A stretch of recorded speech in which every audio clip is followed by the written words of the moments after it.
Regina versus Ojuju. He killed someone because they said his prick was small.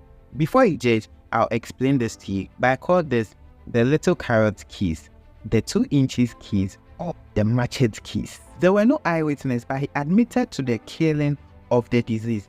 So he was found guilty for murder. He appealed to a higher court, and the higher court cancelled or quashed the decision of the first court.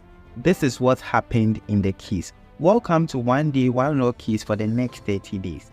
The accused lives in a community with the person he admittedly killed. According to the accused, anytime he met the man he admittedly killed, the man laughs at him. The accused said that the man tells him that he, the accused, is not the real owner of his child. How will I have a child for you to tell me this? My son, Michael, Regina, Celia. I'll kill. I'll kill a lot. So the accused vexed and reported the matter to the chief.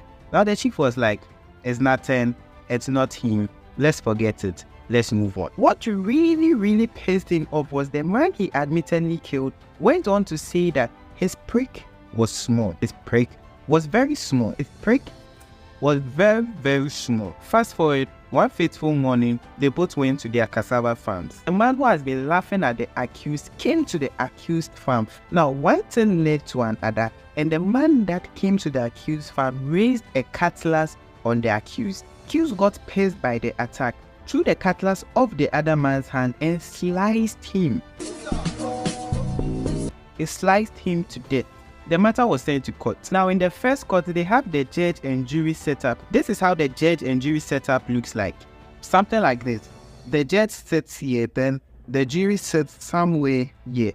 The judge listens to the case, listens to the arguments of the people in court, gives what he has to say, and now leaves it to the jury. That is about 12 people who do not have legal knowledge, just random people with good thinking.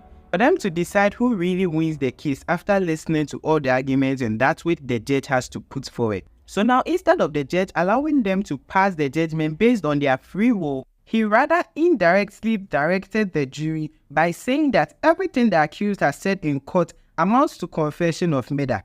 Clearly, they have no option than to retain the verdict of murder. So they later appealed to the appeals.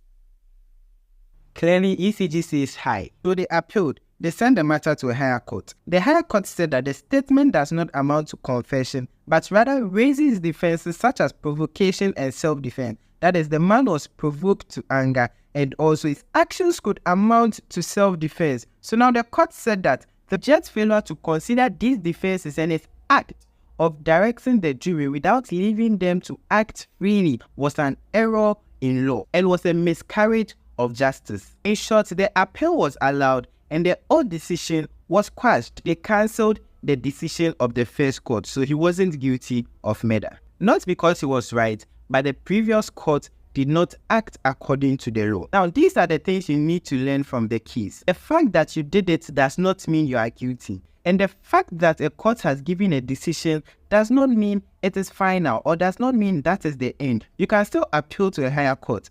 Advice, always go in for a lawyer. Now, to law students, I'll advise you read the full case because it teaches more which I haven't touched. I just touched this side of the story.